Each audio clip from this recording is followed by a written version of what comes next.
Good morning and welcome to this month's edition of Oak Hill Regional Community Development Corporation's third Wednesday Parent Resource Chat. My name is Bettina Campbell, and I'm the Social Service Coordinator and a Medicaid CHIP Assister at Oak Hill Regional Community Development Corporation, which is the parent corporation for Healthy Kids Mississippi. I'm your moderator again today, and joining us today again is Mr.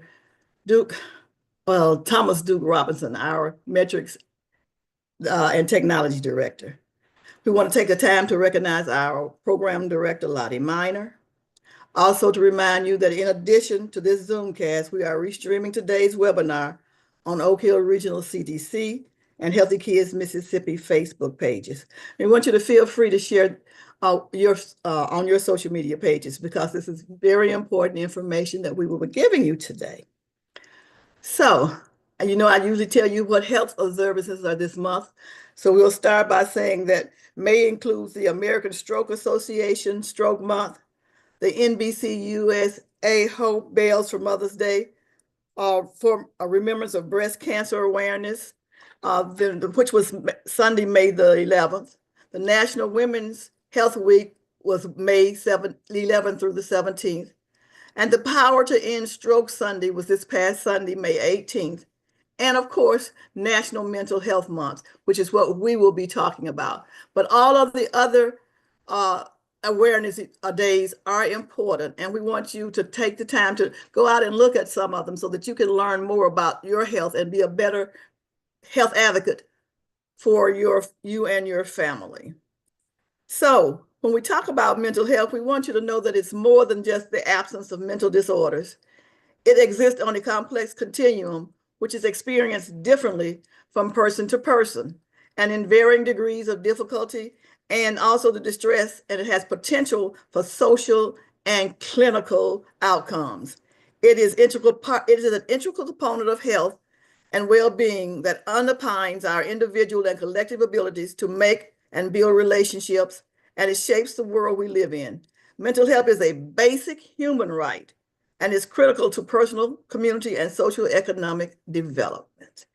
So today, having said that, we have a wonderful guest who is going to talk to us about our mental health from her own unique perspective.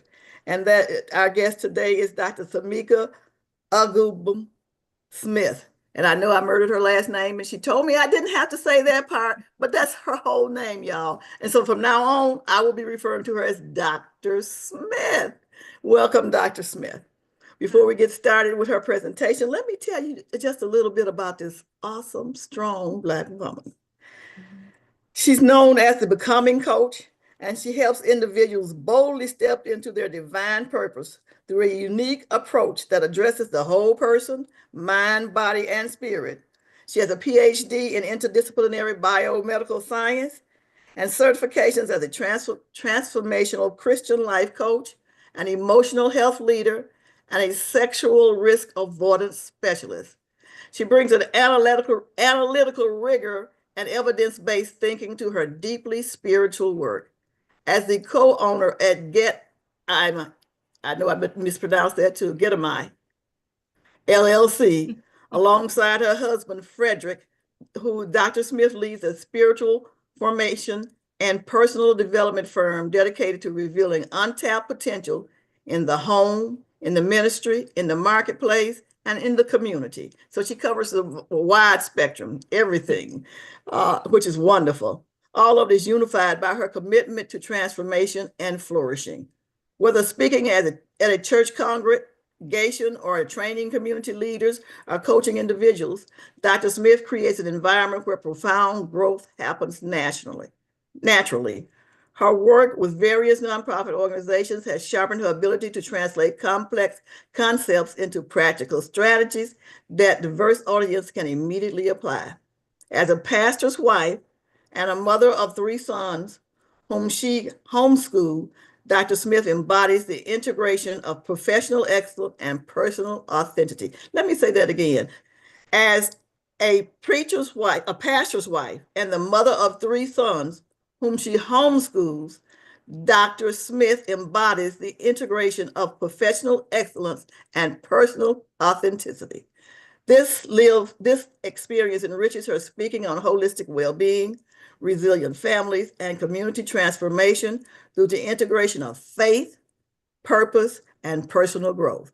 Remember those three: faith, personal, purpose, and professional growth.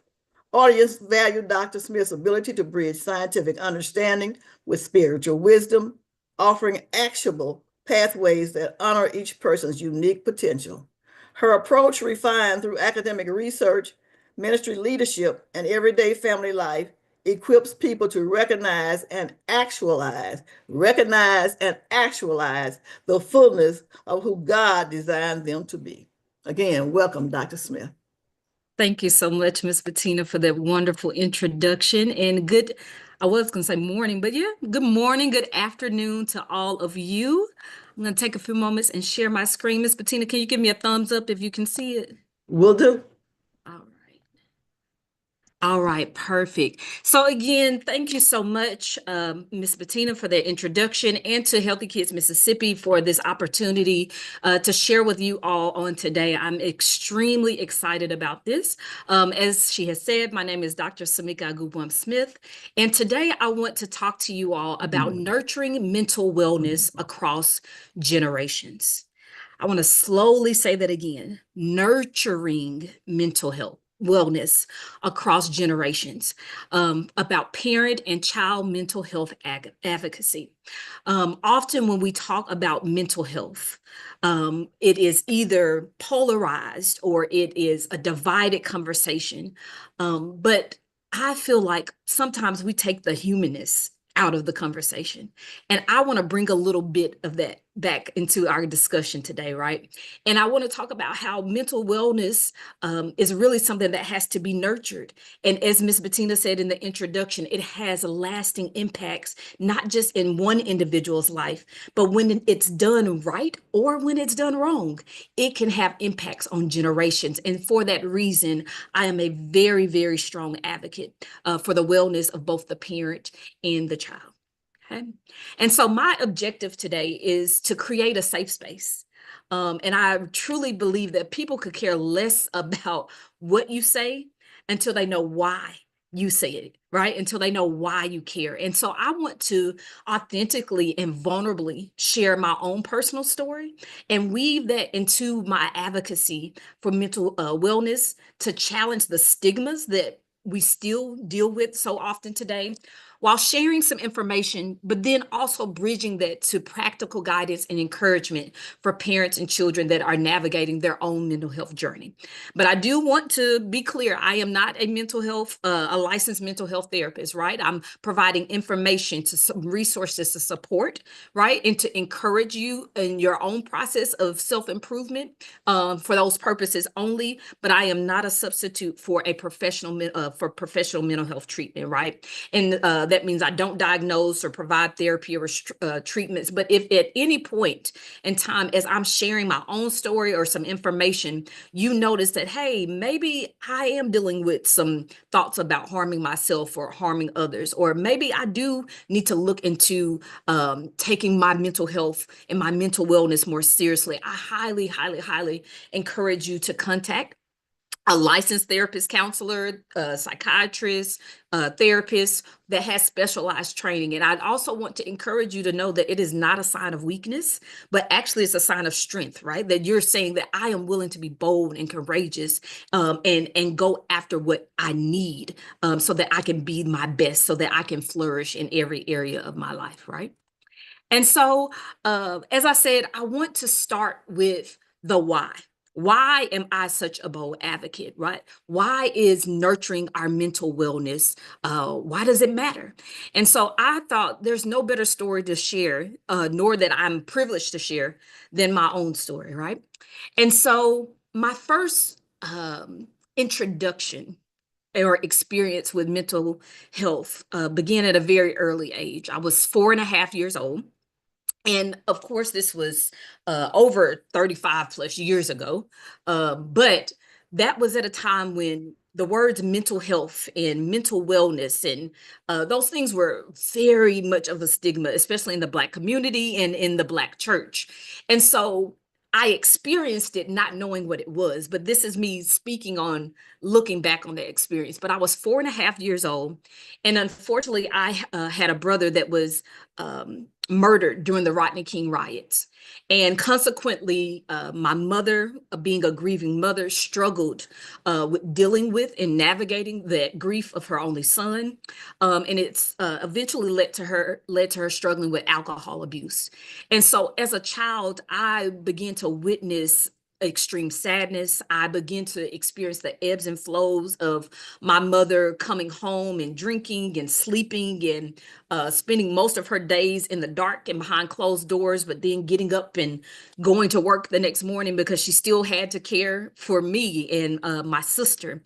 And so I had this experience or this image in my mind of like this phobia as a child of not becoming mentally ill, right? It created a lot of anxiety in me about whether or not people were going to find out that my mom had something wrong with her, because nobody talked to me about it. Nobody told me that it was normal. Nobody told me yeah, no, nobody had any conversations with me. It was just a part of my everyday experience. And I knew even as a child that it was dysfunctional, but the dysfunction was my normal, right? So fast forward to me becoming a wife and a mother, and the year was 2018, and we had recently relocated. My husband had a new job, and I was unemployed. And I remember not much of what happened during those years, but sitting on the couch with my two oldest sons that at that time were two boys under two. One was playing in the floor. The other was attached to me and sitting in my arms. And my husband walked through the door, and I just had a dead look on my face, y'all. And I said, I need help. And I remember my husband picking my son up out of my hands and me just weeping because I I felt like the thing that I had tried so hard to not become, because people had stigmatized mental health so much, was now happening to me. I said, oh my gosh, I'm mentally sick. I'm mentally unwell. And so I moved forward to make sure that I sought out therapy, because one thing that I did know, both from my education and from my experience as a child, was that when a parent is mentally ill, it tremendously impacts a child's ability to function, their ability to feel safe and secure. And I did not want my children to inherit improper or a incomplete understanding of how to handle their mental health and their mental wellness as they grew up. And so I was very diligent about seeking out a therapist. And when I shared all the things that were going on with my therapist, and I had this long list of things that I had navigated, she said to me, oh dear, you're grieving. I said, grieving? I said, no, I lost a job, and, we moved away from a house that I loved. Well, I didn't lose a job. I resigned from a job that I love, and I'm unable to find a new job. And we relocated, and I left the house that I love. And on top of that, my dog died. And she said, you're grieving. And I said, how? She said, grief is not always death. But grief is any form of loss, anything that you have loved and things that have captured your heart and you are now giving up. And she said, you're dealing with something called adjustment syndrome, but you're also dealing with postpartum depression and anxiety. And for me, it was a combination of relief, because I'm like, oh, I know what's going on with me. There is something that has been diagnosed. There's something that we can do about this. But there was also this other side that began to reach back to the little girl, because I had always thought, like Mrs. Bettina said in the beginning, that mental health looked a certain way. I thought mental illness looked like sadness all the time and being locked in a room or substance abuse. But when I walked and had my own experience, and that therapist opened up my eyes to see, no, this thing is on a spectrum. It can look very different, and it manifests itself very differently in different individuals. And so if you don't get anything clear about what I'm going to say about today, don't just assume that just because your mental state doesn't look like another's, that there doesn't mean that you don't need to be tending to your mental health and your mental wellness. We all should be diligent and vigilant about tending to our mental wellness, because it doesn't just impact us, it impacts the people around us, it impacts the generations that are connected to us. And I'm so glad I did, because now on the other side of that journey, I'm showing you pictures here, sorry, of me with my 3 sons. The picture at the top are my adult nieces and nephews. The picture here at the bottom of young people that I sow into at my church. On the other side is an organization that I now work with, where we go and we do social and emotional wellness programs in schools. If I didn't nurture to my mental health and wellness, I would not be able to show up in the way that I'm able to do now, even in this very moment, as I'm encouraging you.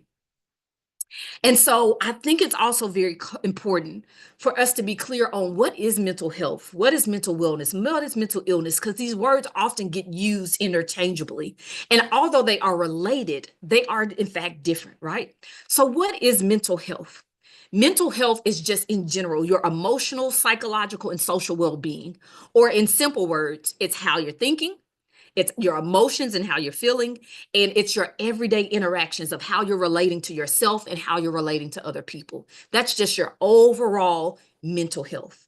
But mental wellness is actually the active process, your proactive participation in maintaining your mental health, right? So you're making sure that you're managing, or you're aware of your emotions, and you are managing how you express those emotions. You are aware of your thought patterns and how your thoughts are leading you. You're aware of how that's impacting your behavior, of how you are viewing yourself, how you're interacting with others. So it's the active or the proactive work that you do on an ongoing basis, right? In order to build resilience, in order to experience flourishing and wellness in your mental health. And then mental illness is an actual diagnosable condition, right? That can affect any person's thinking, feelings, emotions, moods, and behaviors. And it can be caused by situational things, which was partially my case. It can be caused by genetics. It can be caused by chemical imbalances, right? And so the thing that I really want us to understand is that because this thing is on such of a spectrum, we have to be clear about this is not just a certain population. This thing can impact anybody. And so the National Alliance of Mental Health Illness shares these facts on mental health. That here in the US, 1 in 5 US adults experience mental illness each year. 1 in 5. I'm looking and I can see the number of participants on this call, or at least on where I'm able to see on Zoom. And that would mean that 2 to almost 3 of us would be struggling with mental illness, right? But 1 in 20 US individuals experience serious mental illness, right? This may be a condition that requires daily management. This may require medication. This may require, a much more rigorous and intense focus on a person's mental health and wellness from well-being from day to day. And then 1 in 6 individuals here in the US, as young as the age of 6 to 17, are experiencing mental health disorders. And these things are only increasing, and still we're not even fully aware of all of the impacts that COVID is still having on the mental health of our young people. But 50% of all lifetime mental illnesses will begin by the age of 14 and 75% by the age of 24. And so this is a prime time of kids coming into their identity, coming into knowing who they are, knowing what they want to do in their purpose. And if they don't have the proper support, if they don't have healthy individuals and adults or parents or teachers or leaders in their community who are also maintaining and managing their healthy mental and emotional health, how are we going to turn back to that generation and make sure that they are equipped so that we are not cycling this thing from generation to generation? And now I want to focus on a particular population of African Americans or Black adults. Black adults are 20% more likely to report having serious psychological distress compared to their white counterparts. But yet only 1 in 3 of those Black adults that are in need of mental health treatment are receiving it or acquiring it, right? And then the suicide rate amongst Black youth has been increasing faster than any other racial ethnic group.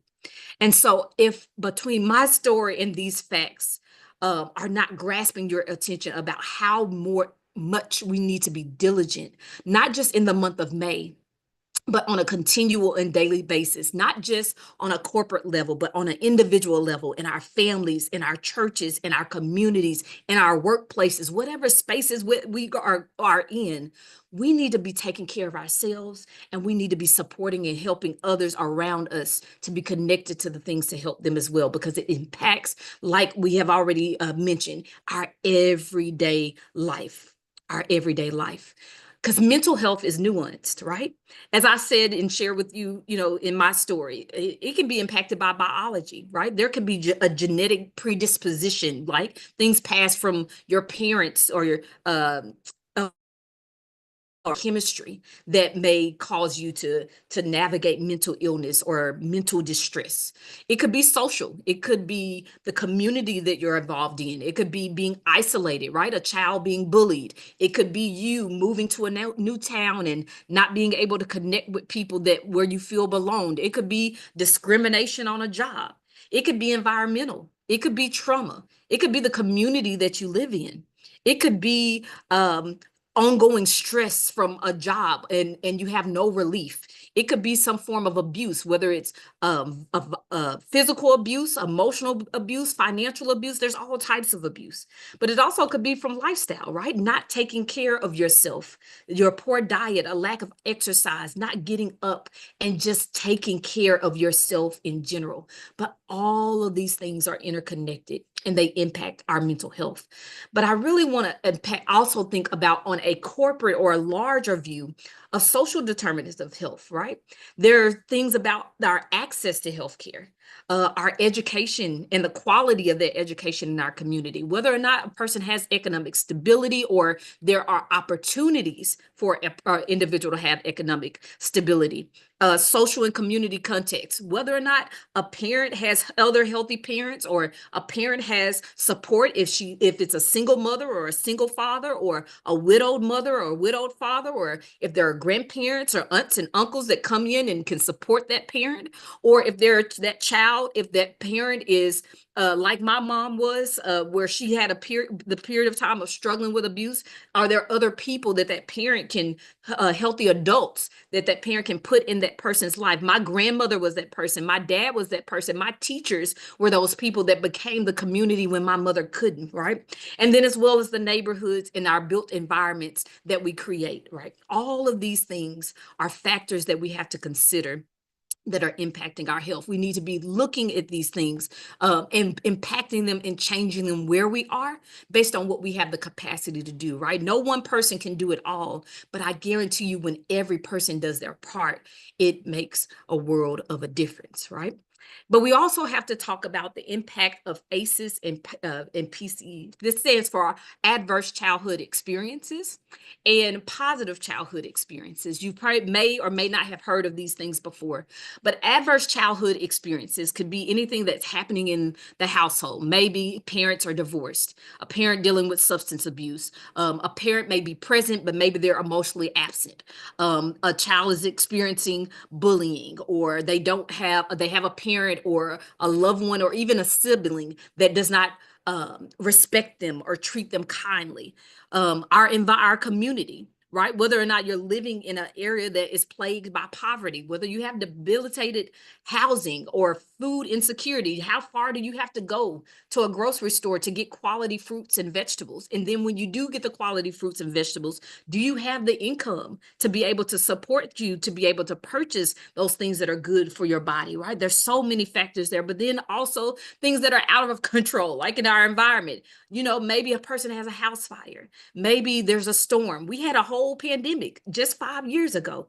So there are a lot of things that can be creating these ACEs, these things that can happen in these early childhood years that can then significantly impact other aspects of your health as you grow, or even in childhood, right? And so if you look here on this figure, you see mental health is directly connected to one of those things that are impacted by adverse childhood experiences, right? And we can look at how many adverse childhood experiences that a child is experiencing, or how an adult experience and a child, and there is a direct correlation between the impact that it has on their mental health as an adult, or their ability to cope and navigate getting resources, or being able to cope and regulate their emotions, how they're thinking about themselves, how they're relating and connecting to others. But one thing that I love about adverse childhood experiences, and again, as I can speak to it ourselves, it's not an end all be all, right? Because again, I'm a testament of that. So many of you that are on here are probably a testament of that, that there are positive experiences that we can use to buffer the adverse experiences. And the more you put the resources and the things in your hand that are positive childhood experiences, they can counteract the impact of the adverse childhood experiences.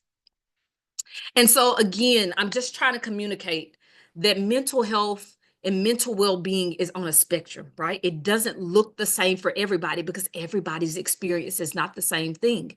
But I also want to say that just because a person struggles with a mental illness, it doesn't mean that they can't have mental wellness. And just because a person has mental wellness doesn't necessarily mean that they have good mental health. And so if you look at this figure here, you can have no mental illness, and where you have good mental well-being and good mental well-being, sorry, with no mental illness, right? This would indicate that, okay, there's no diagnosable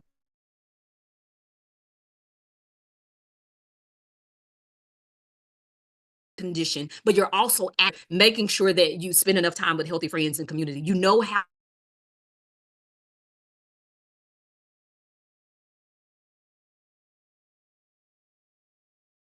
to submission, right? And reorient those and reframe them so that you can move forward and navigate experience you to move forward and to flourish. But it is also possible to not have a diagnosable condition, but have poor mental health, right? You don't have a diagnosable condition, but you constantly have negative thought patterns, right? You think lowly of yourself. You struggle with self-esteem. You always go to the negative. You never have anything positive to say about yourself or about others. Emotionally, you don't know how to regulate. As sometimes they would say, we go from 0 to 100 in terms of your anger or your sadness or whatever other emotion you have. You have not learned how to regulate those emotions, that it still allows you to experience something that's unsettling, but still be able to adjust and fine tune so that you can move forward. But it is also possible, as I said, to have a mental illness, to have a diagnosable condition of anxiety or depression, and still be able to be mentally well, right? Again, there's medication, there's therapy, there's other things that you can do day in your diet, you're getting good rest, being in community with people that love you and support you. And so just because you have a mental illness that has been diagnosed, please don't, it's not a end all be all. It's not a write off of the end of all hope. But then there's also, again, we know the extreme of when a person does have a diagnosed mental illness and they don't have the support that they need, and how, again, it can impact you. It impacts everybody connected to you, especially when it comes to the parent-child relationship, and when it comes to how, as that child grows up, how they will begin to parent their children, and their children would parent their children, and so on and so such. So it's not a simple continuum, as I said. It's possible for mental wellness and mental illness to coexist, but it's also possible for mental wellness to mitigate your mental illness. And so what is the encouragement or the practical guidance that I want to provide for you today? It's very simple. Take care of you. I don't care if you are a parent, if you are a pastor, if you're a young adult, if you are a social worker, if you are a teacher, if you are human, take care of yourself. It's often said when you're on an airplane, right? If you've ever flown on a trip, they'll say, put your mask on first before putting on another's. But we don't do that when we're on land. But we should. We should put our mask on first before we take care of others, and while we're taking care of others. Because one thing that I know for sure is that we cannot pour from an empty cup. You cannot pour from an empty cup. If your well is empty, what do you have to offer? It's going to be fumes. And then the people that you're trying to help, in the process of you helping them, you're going to come down with them. And so you have to have a balance. You have to have harmony between the two. Show up for your community, but not by neglecting yourself. You have to put your mask on first. That is what I had to learn as a wife. That is what I had to learn as a mother. That is what I have learned as a business owner. That is what I have had to learn as a pastor's wife. I have so many people looking to me, and I don't want to disappoint them. But at the same time, if I have to disappoint them because I know that if I don't take care of myself, I can't be the best for them, then I have to deal with temporarily disappointing them. And so I have learned to communicate with the people that I love and the people that I'm connected to. I talk to my children about mental health and wellness. I tell my children, Mommy is overwhelmed. I need a break. I have taken all that I can right now. I need to go and sit on the porch and be quiet. I tell my husband at church, baby, I will serve in youth ministry. I will be at I will help with leadership development. I will do this. I can do it this week and this week, but I will not do it this week and that week. I set boundaries. You have to have boundaries with people, and you have to maintain those boundaries, right? And boundaries are not a bad thing. They're not things that keep people out, but boundaries demonstrate a love for you and a love for the people that you establish those boundaries with, right? And so sometimes it looks like me journaling. I'm taking out a journal because it's just, this is how I think about emotions and I think about thoughts. They're indicators. Think about a car, right? If you're driving a car, your life is the car, right? And if a light comes on while you're driving that says check engine, sometimes, yeah, depending on where you are, you got to keep driving, but eventually, right, you need to look into why did that check engine light come on? Well, in your life, when you're going along in life and you're feeling frustrated, you're feeling angry, you're feeling sad, you're feeling irritable, you have all of these things and your head is hurting, you're having aches in your stomach. Those are indicators. Those are the check engine light. What is going on? And instead of you always pushing through, I'm not saying you got to run to a therapist every time, but that's your clue. Maybe I need to sit down and I need to examine what is going on with me. Where is this coming from? And what is triggering it? What has a value been violated? Is that why I'm angry with that person? Oh, do I have too much on my plate? And I'm stretched too thin, and I'm overstimulated. Why if every time I hear a noise or every time I see a person, I don't even want to be in their presence. Those are indicator lights of thought patterns, of emotions, of that need to be checked because they're impacting how you're moving, how you're relating to yourself, how you're relating to others. But it's not always that. Sometimes, why do I always think that I'm not good enough?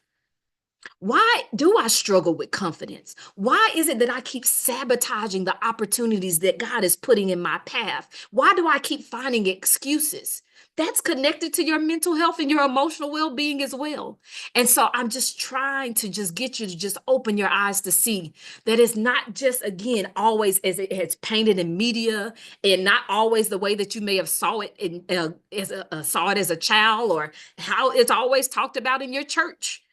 Sometimes it is the everyday human experience that is still very much related to your mental health and your well-being. Okay. And so some things that you can do to help you with the mental aspects internally, get you a hobby. I know it sounds so simple, but I know so many adults and so many parents that once they become parents, they stop. Like they forget everything that they used to like to do because everything becomes about the family. Everything becomes about the child. Mama, daddy, you need some hobbies too. You need some things that bring you delight. You need some things that lead you to create. You need some things where you're still learning, where you're still growing, where you're still discovering, right? So for me, my hobby is going on trails. I like to go and find nature parks, and I like to walk trails because I love green. I love outdoors. For my husband, it's the gym. I'm not going with him, y'all. That's his thing. I'll work out, I'll walk, I'll hike, but I'm not going to the gym, right? That's his thing. For my son, it's reading. For another son, it's building. For another son, it's music. So define your thing, find your hobby, find the thing that brings you joy, right? And then if you need some things for growth and nourishment, get self-help, right? Read a book. I have so many books, and I'm so glad they're right here. I have them right here at my desk. This is one called Evolve Your Life, right? I have another one, Emotionally Healthy Woman. I'm sorry, yeah, I'm reaching down here under my book. Emotionally Healthy Discipleship. I can't find it right now, but I have Dr. Anita Phillips, The Garden Within. Read a book. Read a book that helps you to navigate my emotions. I'm a mother. Find a book on motherhood and emotional health. Find a book on woman. Find a book on grief. Find a book on what it is that you're struggling with, and don't just pretend like it's not happening, because you cannot heal what you won't acknowledge. I'm gonna say that again. You cannot heal what you won't acknowledge. And so sometimes it's a book, but sometimes it is therapy. It doesn't mean you have to be in therapy for your whole life, but sometimes you do need a therapist. Sometimes you need a coach, right? I help people that they've gone through therapy, but now they want to move forward. And so as a coach, I help them figure out, what do you want to do next? What would it feel like? What would it dream like? And what are the steps and the things that we need to put in place to get you from where you are to where it is that you feel God is calling you to be.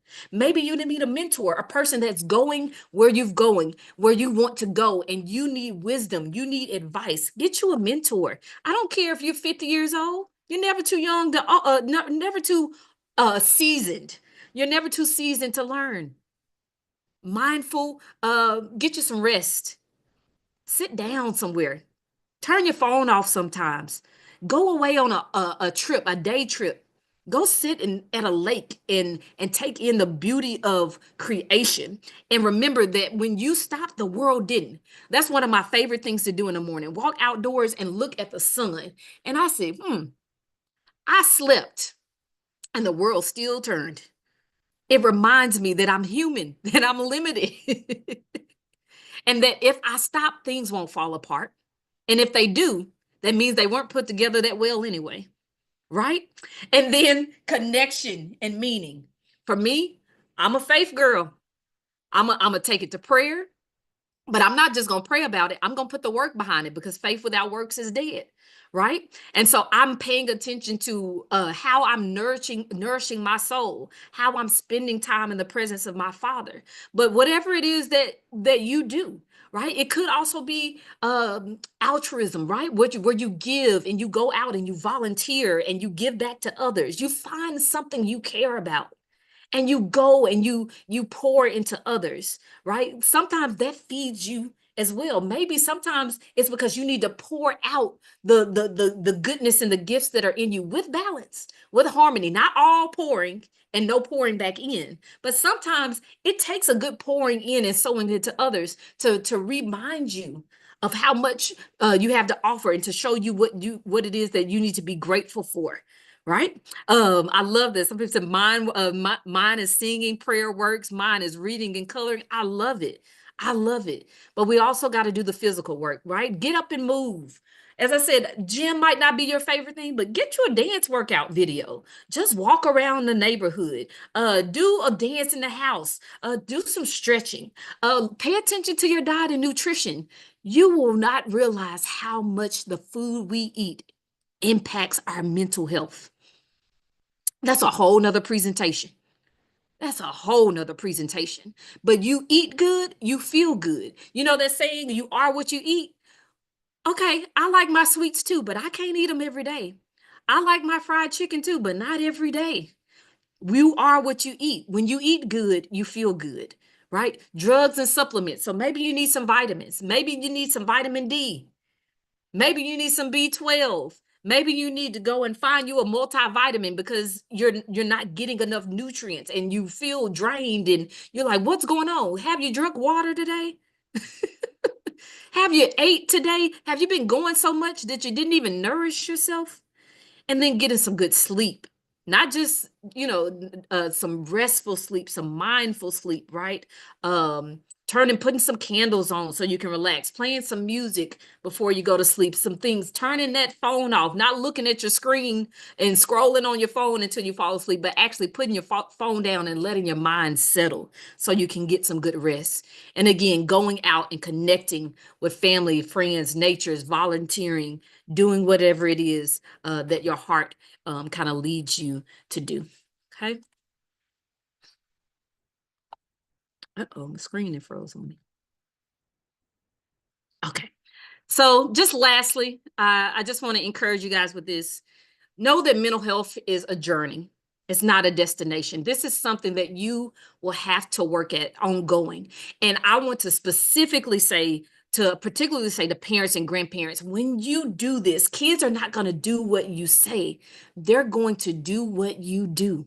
And so it is so important for you to model mental wellness before your children and your grandchildren or any kind of children that you have in your community. And one thing that I have come to learn is that when I modeled it before my children, it even began to overflow into the adults in my community because they said, what are you doing? How are you able to do all this? For one, the grace of God, but also I take care of my mental health. I prioritize it. Let me say that again. I prioritize it. It's not optional to me because I have a huge calling and responsibility to equip and encourage others to holistic wellness for themselves, their families, their community, and the world. And if I don't make sure that I stay equipped and I stay encouraged in my holistic wellness, I don't have anything to pour into others. And so my last encouragement to you is to take care of yourself as you are supporting others. Okay. So I want to thank you so much for the opportunity to share with you today. It has been an honor. It has been a privilege. And at this time, I would love to answer any questions that you may have. Wow. Thank you, Dr. Smith, for the wonderful presentation, the very, very impactful information that you have shared with us, and the starting point for our continued discussion. Before we open up for broader discussion, though, I do have some questions of my own that Okay. I would like for you to clarify for us. All right. Now I'll start with this one. There's a lot of social rhetoric about mental health and the need for action on mental health. What Mhm. can we as individual parents do to help promote the concept of good mental health?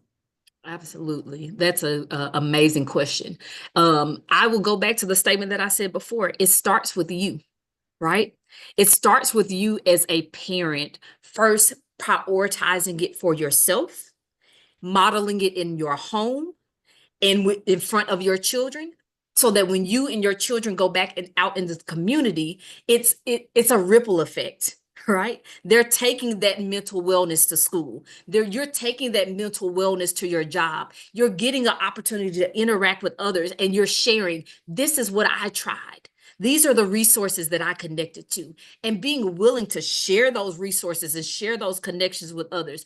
I keep resources. Y'all saw I'm pulling up my books from under my desk. I keep a list of resources. Right? As I found things that have been helpful for me, I am willingly and readily available to show those resources to others. And so it's getting the help that you need. It's putting the help the things that you have learned into practice and doing that with your children and within your family, taking it back into your community, and then being willing to share. Don't gatekeep. Don't hide your story. Be willing to be vulnerable and to be honest with others, to say, hey, I have walked this journey too. I see you're struggling. Or when people share what you said, don't act like you always had it together. People need to know they're not alone. That's one of the biggest issues that we're struggling with in our community. We're more connected than ever, but also disconnected. We have so much social media. We have all of these different platforms that allow us to talk to people at our fingertips and FaceTime, but so many people are still lonely. So many people are still isolated. So many people are still feeling like they're alone. And so the first thing that we can do as parents for ourselves and for our children is take care of ourselves and be willing to be willing to reach back and share what we have learned with others. Thank you so much. Mhm. It's very good advice. But I want to ask you the next question is, can you explain why public health researchers say that your zip code determines your health status? So what exactly does that mean for people of color? Yeah, absolutely. I can just I'll give an example of it and then I'll explain to that. So I used to live in Little Rock, Arkansas, and I particularly lived in what we call the 72204 zip code, and it was considered uh, the worst public health zip code in the city of Little Rock, Arkansas, right? However, less than a mile from where I lived was a hospital. The reason was we had food insecurity. We did not have enough adequate access to resources to keep our children engaged. We had debilitated housing. We were overwhelmed with poverty. Gunshots, unfortunately, were normal. I remember when we relocated to where we are now, and my son struggled. And this breaks my heart, but it's a reality. He said, "This neighborhood is too quiet." I said, "What do you mean?" He said, I don't hear sounds, I don't hear sirens, I don't hear gunshots." And these are things that are happening in some communities or in zip codes with poor poverty, some of the same things: poverty, debilitated housing, lack of access to food, lack of access to resources, compound issues of trauma and violence. And those things are directly impacting mental health. And as a Black people, this, because it's normal, doesn't mean that it's okay. We have so normalized dysfunction in our communities. And just because it is normal doesn't mean that it's okay.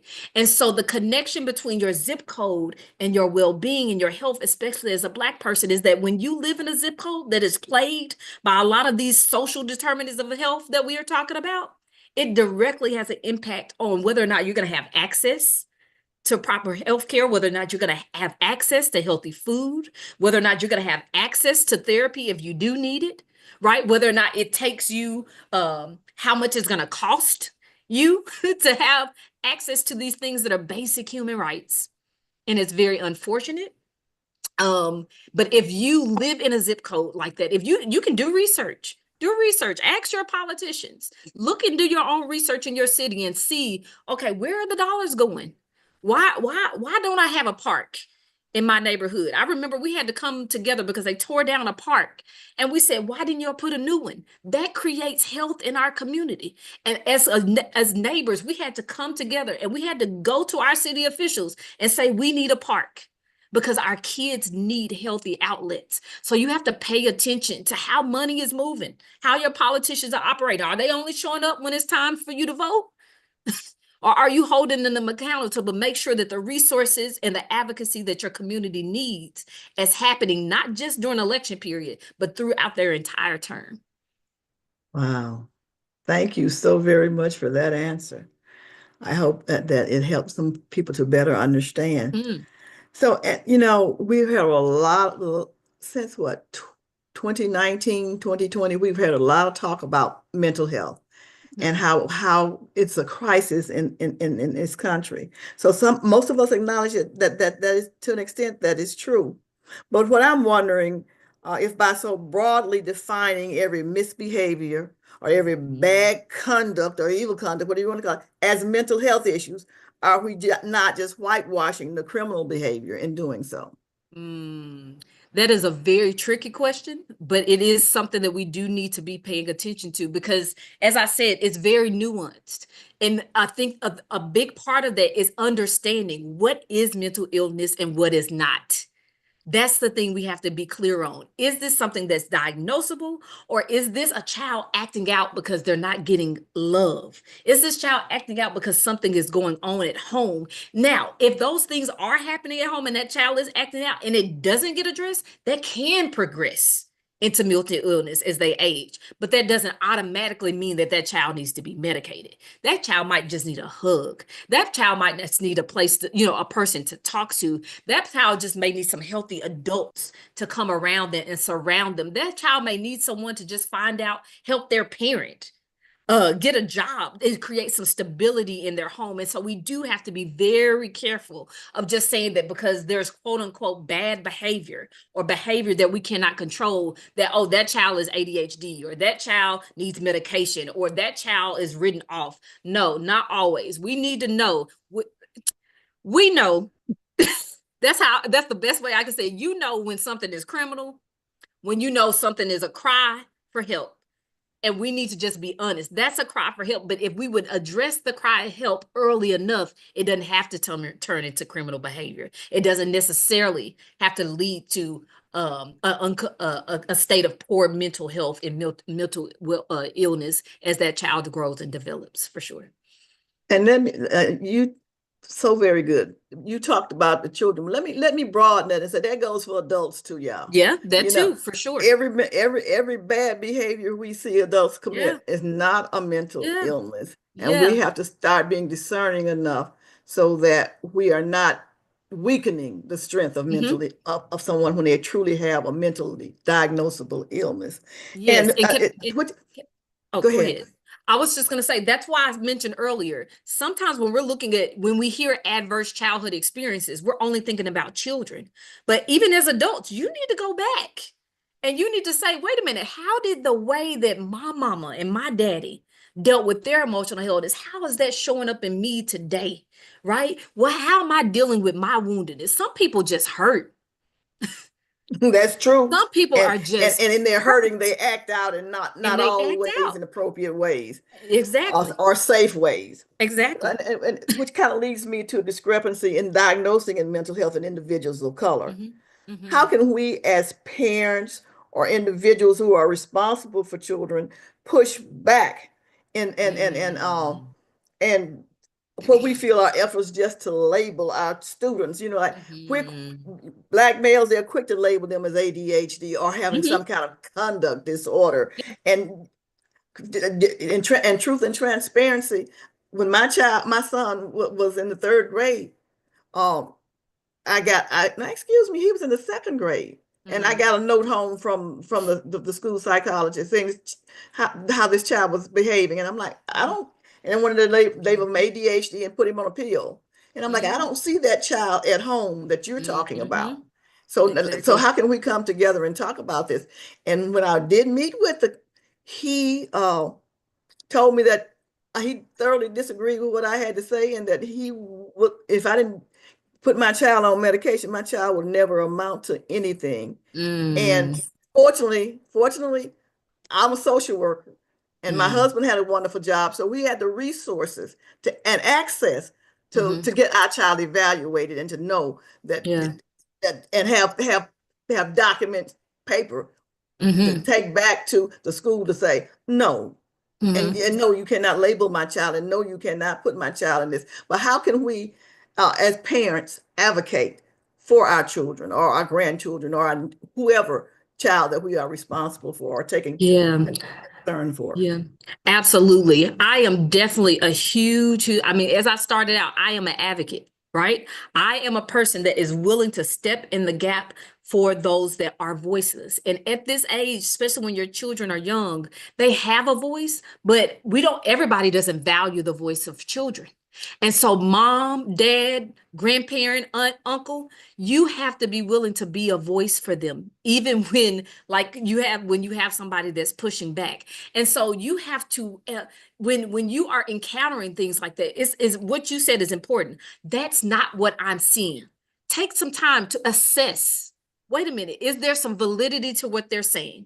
And if there's not some validity to what they're saying, take some time to educate yourself, find out what resources you have. If you don't feel equipped, look for other people in your community. There are so many people around us that even when we don't feel capable, there are people that we can tap into. This is a community that you can tap into, right? I'm sure if you send an email and you said, Miss Bettina, this is going on. Okay, if that's not her expertise, she's like, I'll direct you here. But sometimes we just don't open our mouths and ask. We have to stop just trying to take care of everything that by ourselves. So I think one of the best things that we can do as parents is be willing to assess and to be honest. Don't just, because there are some parents that are just lazy.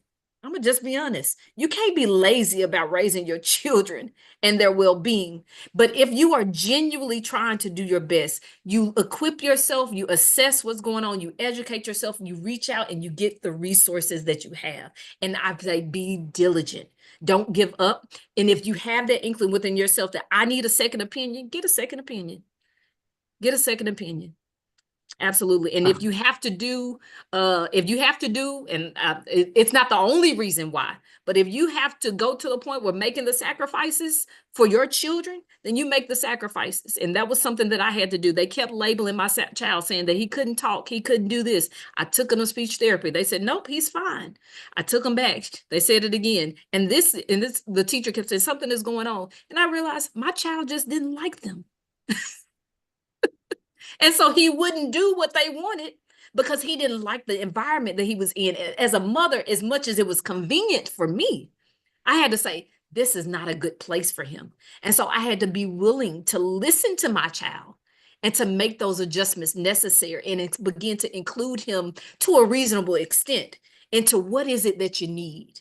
But you have to be also but it helps when you equip your children with the words, when you create a space where they can talk to you.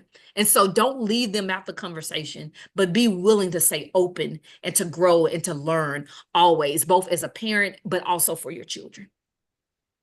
We've had such a wonderful conversation. I hate to end it. I had some more questions, but I'm looking at time and I'm going, oh, I got to leave some time for other people.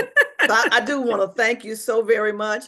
And I do want to say now is the time that we are opening up for questions and answers, but I do want to also remind you to please share this information with others. Share this webinar with other people because this is some vital information. And so I'm going to ask that if you are on social media platforms other than Zoom, that you put your questions in the comment, and Mr. Robinson is going to field those questions for us. If you are on Zoom and you have questions, feel free to open up your mic, or you can, if you don't want to open your mic and share your questions or comments, then you can type them in the chat also. So are there any questions? Mr. Robinson? None on social media, but if anyone on Zoom has a question, you can raise your hand at this time and we will open up your mic.